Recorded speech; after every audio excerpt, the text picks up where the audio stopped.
Добар ден, гледате Аргумент. Добар ден за мојот гостин, Александар Новаковски, адвокат. Добар ден, благодарам на покана. Благодарам што сте тука. Добро, одиме веднаш со осомничениот судија Ѓоко Ристов. Еве ова се делата за кои се товари, тој е осомничен. Се уште таа е формулацијата. 359А, противправно стекнување, прикривање на имот, став 3. Став 1, 273, став 1, перење пари и други приноси од казниво дело. Што велите за овие? Која е казната? Затвор. Ова се обвиненијата. И сега за казната. Прво да бидеме прецизни, значи овдека е наредба најверојатно за спроведување на истрага. Добро.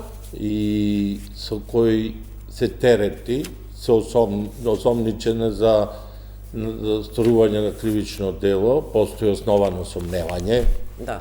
И тој презумцијата на невиност ја има судијата, но за ова дело, ако е тој став 3, во врска со став 1, предвидена е казна затвор од 1 до 8 години. Тоа е предвидената казна, а во однос на делото 273, тоа е за перење пари, исто така е предвидена казна од 1 до 10 години. Значи, тоа се казните предвидени во законот. Сега нормално ова е само почеток, не знаеме која е одлуката, дали е однесена судија во претходна постапка или ова е само во обвинителство сослушан. Значи, тие податоци нема да имаме можност да ги добиеме, но ова што го слушнав и од вас и од тебе најавата, значи тоа е делото. Став 3 е дека кој ќе го стори делото врска со став 1 и 2, дека е поголем имот, се работи за поголем износ на пари. Да.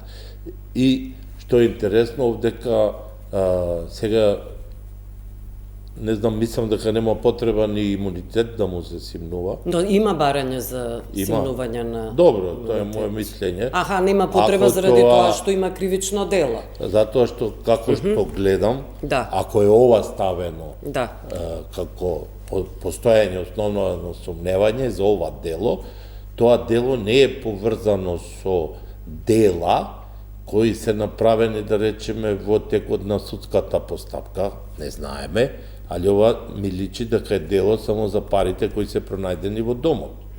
Тоа е квалификацијата на ова дело.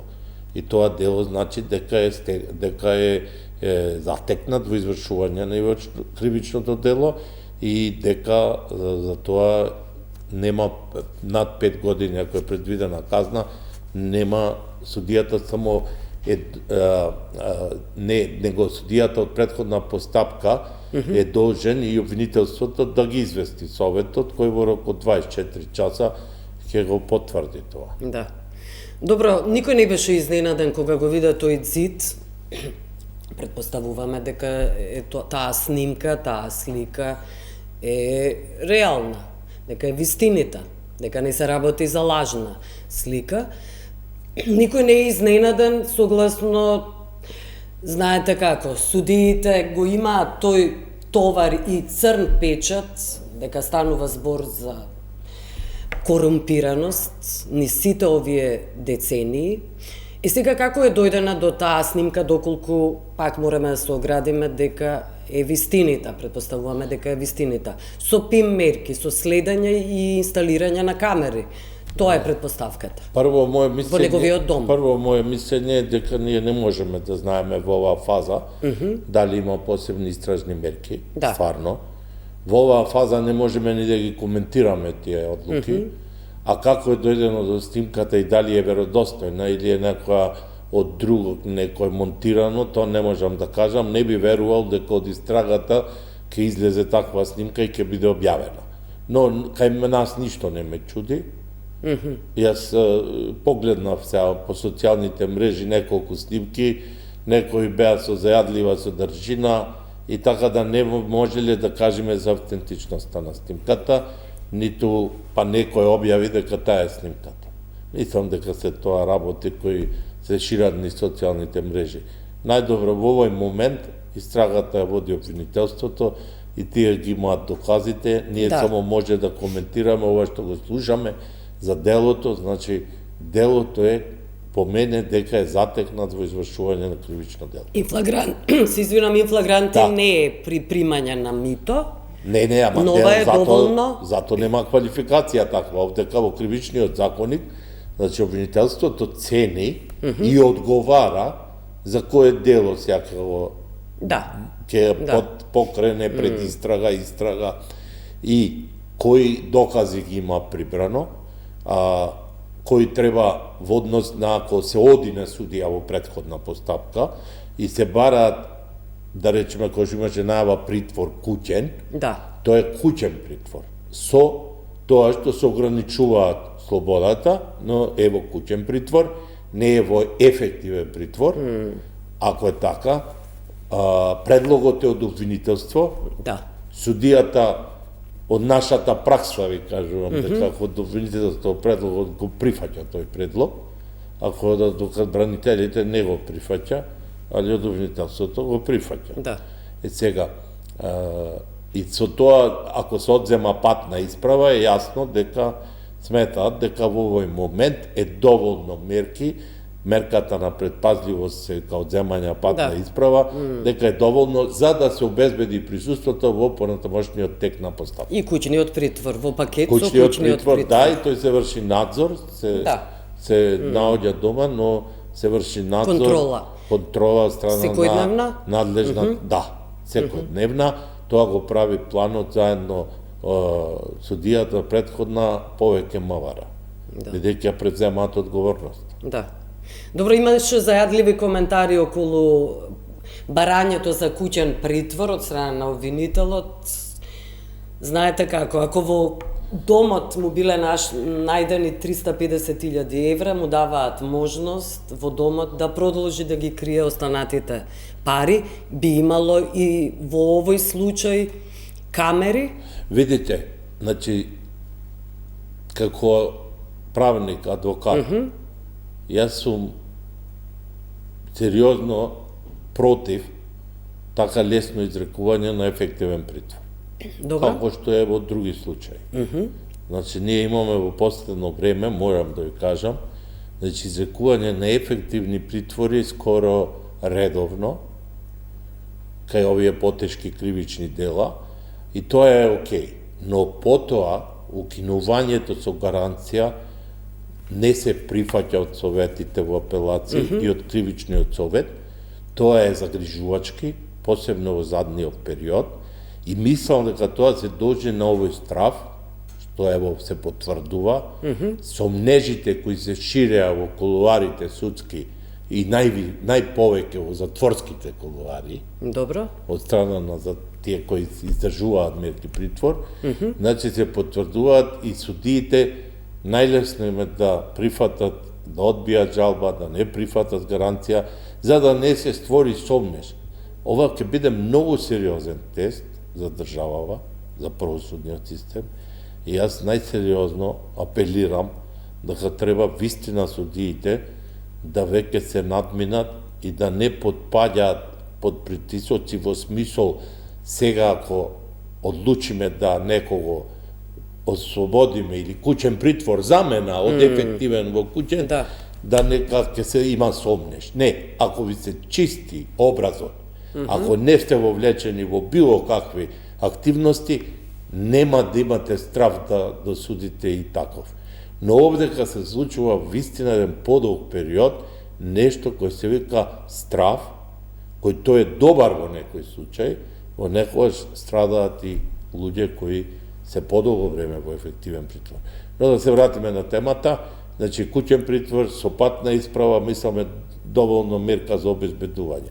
Потоа си има право на жалба, одбраната си предлага исто така, рокот за жалба во 3 дена до кривичен совет, кривичниот совет може да одлучи. Да ја потврди, да не ја потврди, одбраната сигурно ќе се жали и потоа има право и на жалба до апелациониот суд. А тој е судија во апелациониот суд? Судија во апелациониот суд, да. Не може да биде во советот. Да.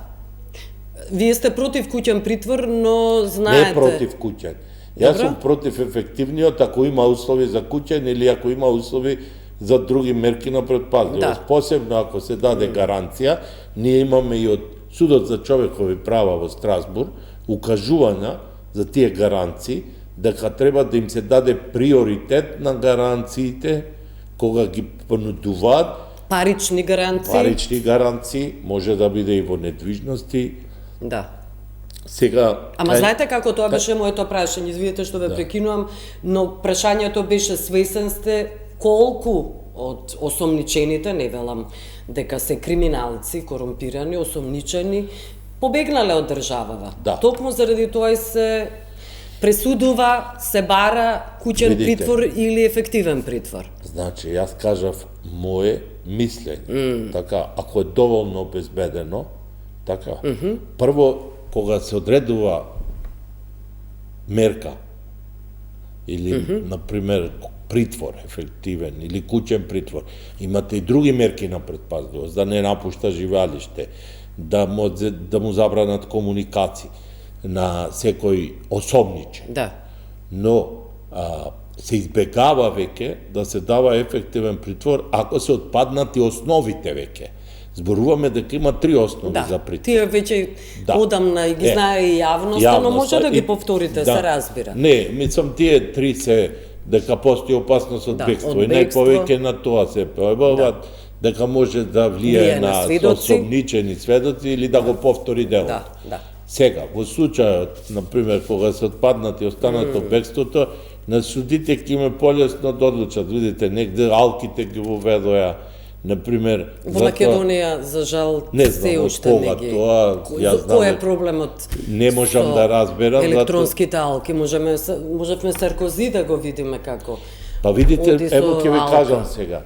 Например, што се случува? Стравот е влезен, и сега нормално е да не се одлучува све по однос на тоа што е во доказниот материјал. Вие нудите гаранција, пример. Друго, има случаи каде што некој со гаранција е прифатена од некој друг со полесно дело, не е прифатена. И образложенијата на решенијата се дека ќе се даде во бегство. Страсбург бара да се објасни од кои причини сметате дека ќе се даде во бегство. Материјална состојба, блиски врски со странство. Така да, мислам дека тука веќе се премина, ево имате сега, многу се користи став 2, дека ќе влие на соучесниците. А сите други се пуштени од притвор, така, окей, законски, не викам незаконски. Добро. За мене тоа со куќен, еден апелационен суд одлучил другачија, ги пуштил сите во куќен притвор или со други мерки, овде во Скопје со ефективен притвор, и тие сега, тој може да влијае на соучесниците, а овие другите, не сите, но некои што имаат поголема поврзаност со делото и поголеми основи за основано сомневање, се слободни. Тие не може да влијаат на... Па веројатно тоа, еве го резултатот. Корумпирани суди, предпоставувам дека тоа сакате да го кажете. Јас не сум правиот... но се сомневате. Мислам дека не сум правото место за обраќање, бидејќи до сега морам да кажам дека не ми се случило. Ниту да се посомневам дека некој од мене бара такво нешто, ниту па јас сум се дрзнал за такво нешто, све на дистанца, но дека се случува, се случува. Од каде знаете дека се случува? Па, јас најповеќе по однос на од некои одлуки, праксата не ми е мала, значи не викам дека затоа што може би судиите имат и други некои информации. Но не ги кажуваат, не ги соопштуваат. Да, во решенијата не ги соопштуваат. Затоа треба прецизно, по закон, за да не сега се стори нешто на брзина и да се некој осуди или обвини, значи тоа си е работа на обвинителството. Треба, всушност, и тоа е прашањето. Треба, ама треба доказ.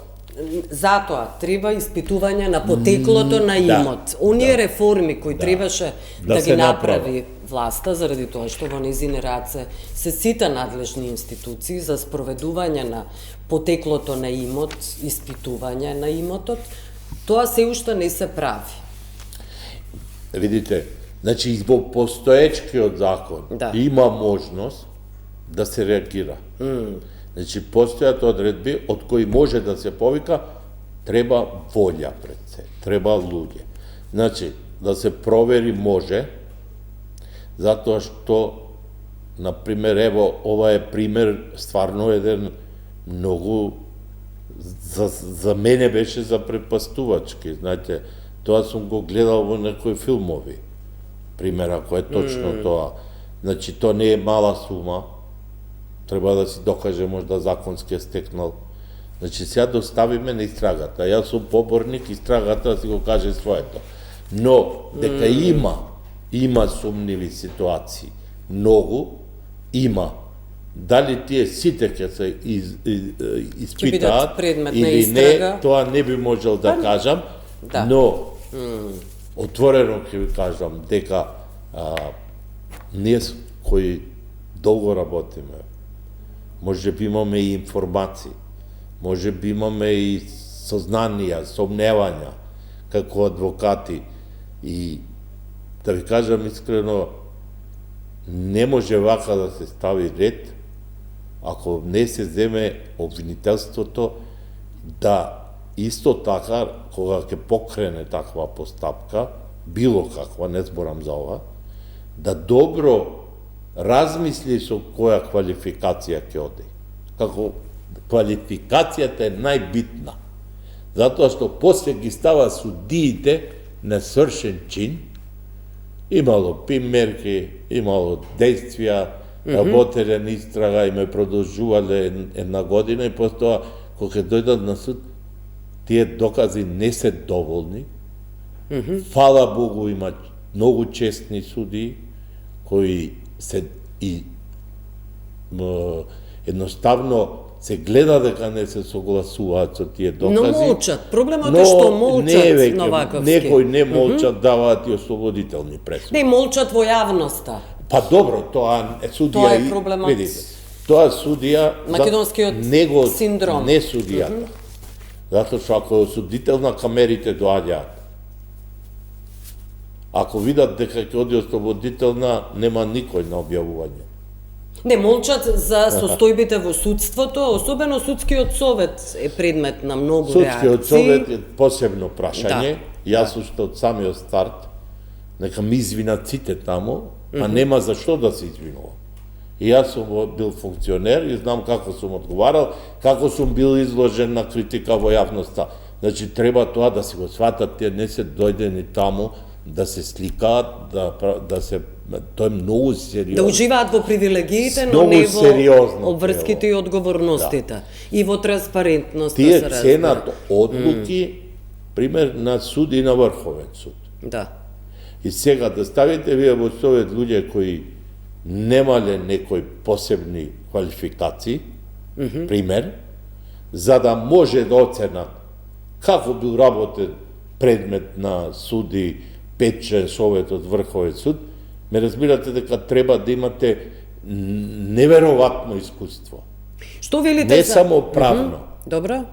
И во секој смисол, за да правилно оцените дали има сомнеш тука за некоја повреда. За кој дел? Вие гледате, например, кога ние дадеме, пример ќе ви кажам, не пример, например, вие давате, после заврши исцрпување на постапката во судот за човекови права за некоја одлука на Врховен и сите други одлуки.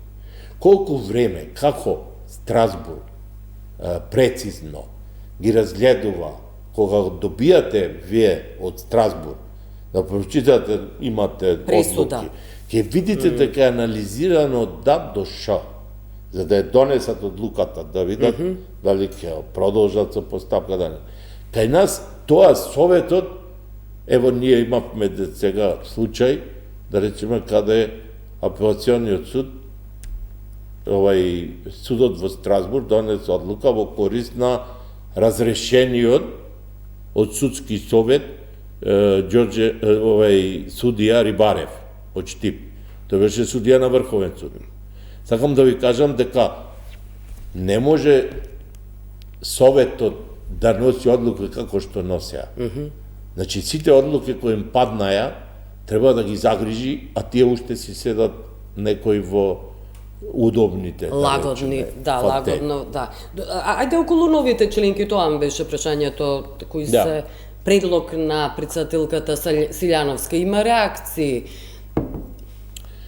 Видите, кој е вашиот став? Мојот став е едната колешка не ја познавам воопшто, не можам да коментирам ниту за искуство, ниту за која колешка? Професорката, не знам името. А колешката адвокат, мислам дека заслужено е на тоа место. На вистина е активна, на вистина од кога јас, например, сум имал прилика помлада да ја запознам, таа активно се бори за предмети, активно учествува, ја интересираат и други предмети. И во општествената дебата е прилично активна. Значи имало случај каде што сум бил јас бранител или други, не е битно, јас него доаѓават на тие предмети, ако не е ангажирана. Значи јас имам добро мислење, најсериозно. Сега, за другата не би можел да коментирам, а за некои таму што биле, исто сум ги искоментирал јавно и едноставно треба некој да има доблест, да се повлечат, тоа не е ништо страшно, затоа што, ево, јас слушнав една идеја вчера и од колегата, века сега да покажат интегритет, треба сите да дадат оставка, за да се избере нов судски совет. Добра идеја ли е тоа? Па видите, може би е добра идеја, затоа што кога беше оценската мисија, имаше нели многу реакции на тој совет. Јас јавно кажав дека после тој скандал што беше на јавна седница, дека треба сите да си поднесат оставка. Но тоа не се случи. Не се случи. Не затоа што тие не се стручни, него некогаш двајца поднесоа. Заборавате, еден судија на апелација, еден на Врховен. Добро, но колективно... Познавајќи ги нивните квалитети преку материјали што сум добивал и што сум работел, тие не можеа да замислят да останат во тој судски совет. Предпоставувам, не сум разговарал. Значи, има моменти кога веќе треба самите да знаете зато сте избрани. Друго е вие ако чекате некој, не сте директор на јавно предпријатие, па ќе ве смени, или управен одбор ќе ве смени. Овдека е потешка процедурата на смена, но одговорноста треба да си е некогаш и лична. Значи, самиот да знаеш, не си направил ништо, но треба да се повлечиш заради државни интереси, се вика. Затоа што суштото мора некако да го оправиме. На крај сме. Благодарам што бевте гостин. Благодарам и вас на поканата. Благодарам што не гледавте. Пријатно.